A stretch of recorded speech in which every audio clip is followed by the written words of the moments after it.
querido Padre Marcelo, querido diácono, louvado seja nosso Senhor Jesus Cristo.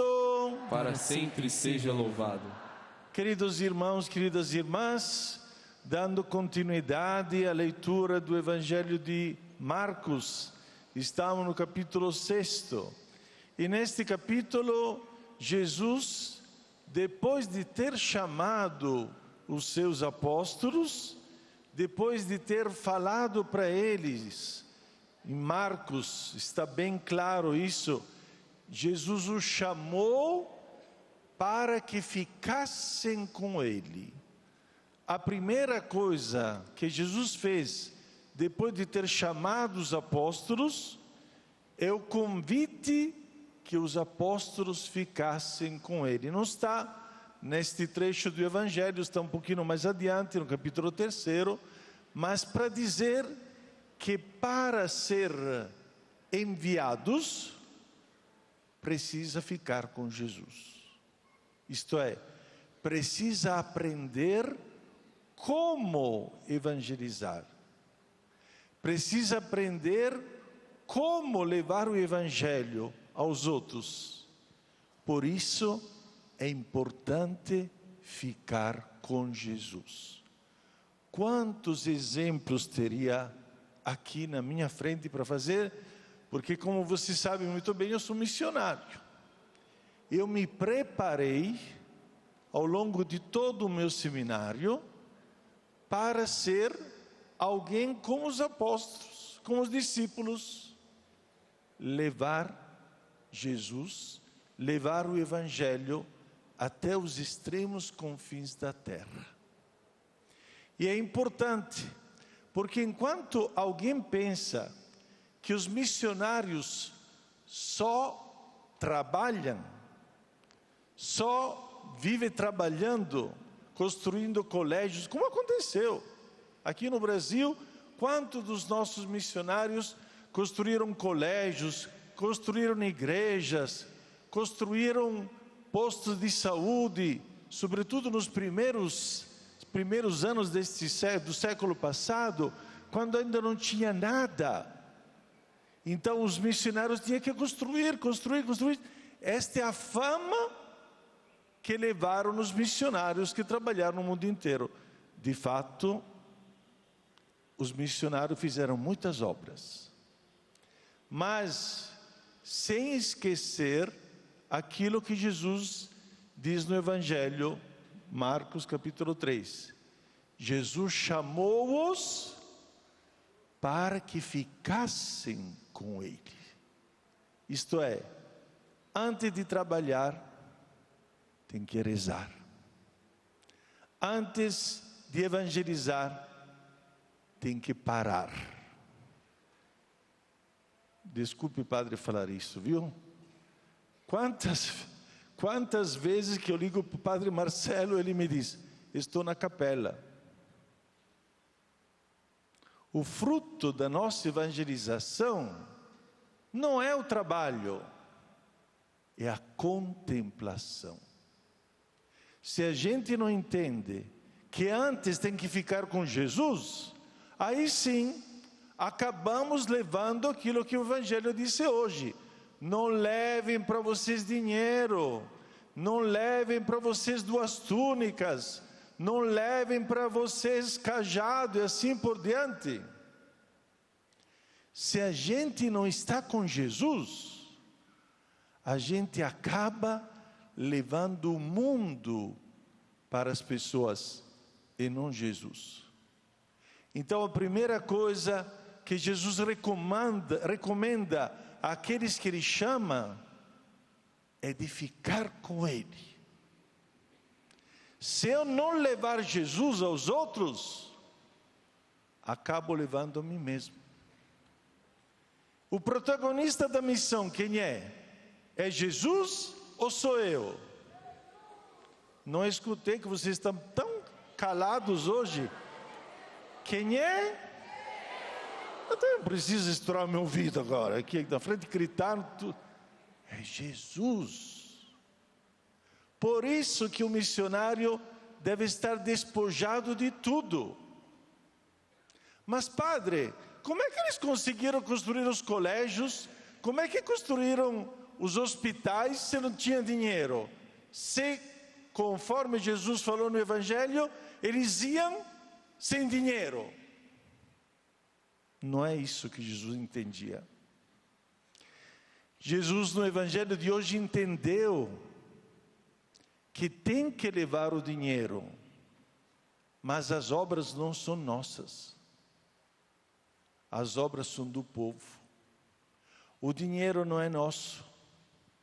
Se a providência chega até nós, é para que nós possamos fazer com que a providência chegue aos outros. Eu sou testemunha. Lá na Índia, nós fomos visitar várias missões dos nossos missionários do PIME que trabalhavam lá. Eu nunca esqueci isso. Nós fomos visitar a casa de um padre missionário italiano que tinha acabado de falecer. Então entramos na casa. Gente, acho que aquela casa era mais pobre do que a gruta onde Jesus nasceu. Uma pobreza, uma simplicidade, mas tudo pobre, tudo pobre. Desculpe falar isso, mas eu quero ser bem realista. O banheiro não funcionava, a pia estava quebrada. Mas meu Deus, onde é que viveu este padre aqui até agora? Ele morreu com mais de 80 anos. Agora, os outros padres que estão ali ao redor nos falaram isso. Vocês não têm ideia quantos milhões passaram nas mãos deste padre. Ele morreu sem um centavo. Pobre. Este é o Evangelho. Essa é a pobreza. E Jesus justamente nos dá estas dicas, porque senão nós ficaríamos ricos de nós mesmos. Ficaríamos cheios de nós mesmos, cheios do nosso protagonismo, para dizer, nossa, o fulano deixou a sua pátria, foi lá nas Índias, na Papua Nova Guiné, onde era agora o Papa, ele foi lá longe, nossa, é um herói. Herói Jesus Cristo. Ele que é o herói. Porque Ele nos chamou. Ele nos deu esta vocação. E nem todo mundo tem esta vocação. Oh, eu fui formador ao longo de 15 anos. Quantos formandos passaram por mim? Só uma meia dúzia se tornou padre missionário. E graças a Deus, hoje está no Mianmar, nas Filipinas, no México, no mundo inteiro. Brasileiros. Porque entenderam qual que é a vocação missionária. A tentação maior, nossa, é aquela de se acomodar, de criar o próprio ninho, esquecer que nós fomos enviados. Agora, Jesus diz uma coisa no começo do Evangelho que sempre me tocou e sempre me toca. Estou falando isso porque este Evangelho eu já li não sei quantas vezes. E cada vez Jesus me sugere sempre algo de novo. Porque o Evangelho se renova. Então, uma coisa que me tocou é essa daqui. Enviou os seus discípulos. Como enviou-os? Como? Quem falou? Parabéns, olha, a mãe do Vitinho está prestando atenção, viu? Uma salva de palmas aqui na frente, olha. Prestaram bem atenção, graças a Deus, viu? 2-2. E a gente se pergunta, por que Jesus escolheu de enviá-los 2-2? Bom, primeira coisa, vocês lembram daquela passagem de Mateus, capítulo 18? Onde 2 ou mais estiverem reunidos, está fraco? Eu estarei no meio. Então, por que é importante ir 2 a 2? Para ter Jesus no meio. Se nós somos em 2, nós podemos realizar aquilo que Jesus falou no Evangelho, isto é, nós não vamos sozinhos, nós vamos juntos, 2 a 2. E o livro do Eclesiastes diz uma coisa interessante. 2 a 2 por quê? Porque se um cair, o outro sustenta. Olha que bonito. Se um cair na evangelização, pelo menos o outro sustenta. É importante evangelizar não individualisticamente. O individualismo pode entrar também entre os evangelizadores. Eu evangelizo como eu quero. Eu evangelizo segundo o meu ponto de vista. Eu evangelizo como eu aprendi. Não. O importante é o confronto. Importante é alguém com quem se confrontar, para ver se aquilo que estou falando, que estou dizendo, é conforme o Evangelho ou é conforme a minha cabeça. Por isso 2 a 2. E ainda tem mais do Antigo Testamento, porque Jesus não fala à toa. Jesus fala sempre com fundamento no Antigo Testamento. E no Antigo Testamento se dizia que tem que ser sempre 2, porque um testemunha aquilo que o outro faz. Que bonito! Que bonito! Um pode testemunhar aquilo que o outro diz, aquilo que o outro faz. E é importante esta partilha.